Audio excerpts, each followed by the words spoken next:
Hey guys, this is Aditya Rajaraman. You're watching TechLord, and in this video, we'll be looking at the review of the Apple Watch Series 3. Let's get started.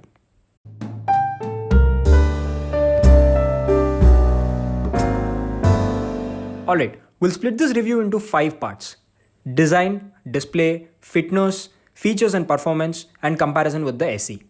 Let's get started. Design. The Apple Watch Series 3 comes in two variants, the GPS one and the cellular one. So the GPS one is what we have here. It also comes in two sizes, the 38mm variant and the 42mm variant. This is the 42mm variant. Currently, both variants being sold in our country are only of aluminum finish. The Apple Watch Series 3 with its square display and thick bezels does look outdated in terms of design. However, since most of the user interface is black, you can hide the bezels by using interesting watch faces that have dark backgrounds. Since the display is an OLED display, the bezels are hardly noticeable. Display. Since we have mentioned about the display, let's look into the display of the Apple Watch Series 3 in a little detail. The display on the Apple Watch Series 3 42mm variant is a 312 by 390 pixels and it is a Retina OLED display. This means that the colors are punchy and vibrant, and with the right use of watch faces, it even looks like a watch with an actual dial. The display gets bright up to 1000 nits. Practically, this translates to pretty good brightness in outdoor conditions.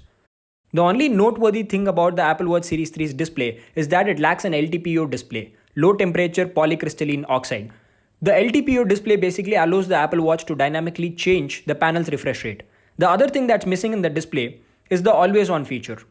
The only reason that a feature like LTPO is even significant on an Apple Watch is due to the always on feature. The LTPO technology allows the Apple Watch to turn down the refresh rate to 1 FPS when you're not looking, so that it doesn't consume huge amounts of battery, but it is also always on.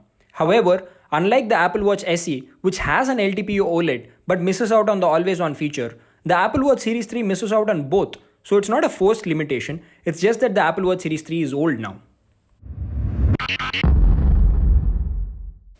Fitness. This is important. This is why a lot of people are even considering buying an Apple Watch in the first place. To summarize the entire fitness aspect of the Apple Watch Series 3 in one sentence, I could say that the watch does what it does best. This means that the watch is lacking a few features in departments like ECG, always on altimeter, blood oxygen monitoring, and an advanced second or third generation optical heart rate sensor. That said, it does have ample amount of fitness tracking features that I personally care about. It records the amount of calories I burn, number of minutes I exercise every day, the number of times I stand every once in an hour, the type of workout that I do, the number of minutes I spend meditating using the Breathe application, etc. For women, there is also a period tracking feature. All of these data are stored in the watch and can be viewed on the phone as well. This has all the fitness features that I care about, so no complaints in this department. Also, since this watch is water resistant up to 50 meters, you can wear this watch to swim and log swimming as your workout as well.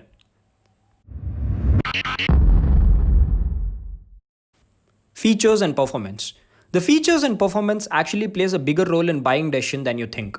The display being a little dated does not translate to using out on much every day. But if the watch lacks features that you want, then you should walk away and consider the SE or the Apple Watch Series 6. Let's talk about what this watch can do. I had already mentioned that this watch nails the fitness tracking part. The applications that go with it analyze your fitness data in very interesting ways. Other than this, the Apple Watch Series 3 can also measure your heart rate. It can record voice memos, which are voice recordings. It can also act as a remote for your iPhone camera. It can help you answer calls using the speaker and the built-in microphone. It can track your sleep. It can basically do everything with Siri that your phone can do, etc. Let's talk about some of the important and noteworthy features that I liked. First one, call quality. The speakers are fairly loud, even for the Apple Watch Series 3. I can hear the person on the other end without great difficulty on a normal environment, and the microphone quality on these are mighty impressive. I never had anyone complain to me that the quality of my voice when I used these to answer calls were poor. Even on a GPS version, this feature might come in handy when your phone is in the other room and you have an important call to pick up or something. Voice memos. The voice memos, aka the audio recording feature on the Apple Watch Series 3 is very impressive. Sync it to the iCloud and you can hear these on your iPhone too. This might be the discreet way to record a lecture or a meeting than having to use your phone. Alarms. Alarm is not an important or a particularly exciting feature, I know, but the alarm feature on the Apple Watch Series 3 is triggered through a vibration on your wrist. It is more effective than your iPhone having to burst out loud noises, waking the entire family up. Bedside clock. The Apple Watch Series 3 can also be doubled up as a bedside clock while it is connected to the power supply. I just find this cute. The Apple Watch 8. Yep, right after I mentioned that I don't have to reach out to my phone that often, I feel the need to mention this. My watch shows all my iPhone's notifications. This is not peculiar to the Apple Watch Series 3. It's not even a peculiar feature of the Apple Watch series. It is just something that every smartwatch can do. But the fact that everything on my iPhone is seamlessly integrated to my Apple Watch, the fact that I can find my phone using my watch, the fact that I can throw my phone to do not disturb by just turning it on my watch, the fact that I can control the music playing on my phone from my watch makes me want to reach out to my phone much less often. Now let's talk about the features it lacks. It runs on Bluetooth 4.2 instead of Bluetooth 5. It does not have a compass. It does not have an always on altimeter. It does not have the hand washing timer that comes with the watchOS 7. It does not have fall detection. It does not have ECG. It does not have blood oxygen monitor. It doesn't come with 32 gigs of storage, but rather comes with a much lesser 8 gigs of storage. In the performance department, there's not a lot to talk about. To be frank, the dual-core S3 chip on the Apple Watch Series 3 does seem a little slow today. It does take 1 to 3 seconds in order to open an application sometimes. Think about this. How important is it for you to spontaneously open applications on your smartwatch? You can't multitask anyway, and the user interface on the Apple Watch Series 3 by no means is sluggish. It just takes a couple of seconds to get into the application. Comparison with the Apple Watch SE. Let's just look at what the Apple Watch SE has that the Apple Watch Series 3 doesn't. The Apple Watch SE comes with a better display. It has a compass. It has an always-on altimeter. It has 32 gigs of internal storage instead of 8 gigs of internal storage. It comes with Bluetooth 5. It comes with the S5 chip, which is definitely an increment over the S3 chip. It is going to give you better performance. It has fall detection feature. It also comes in a gold color option.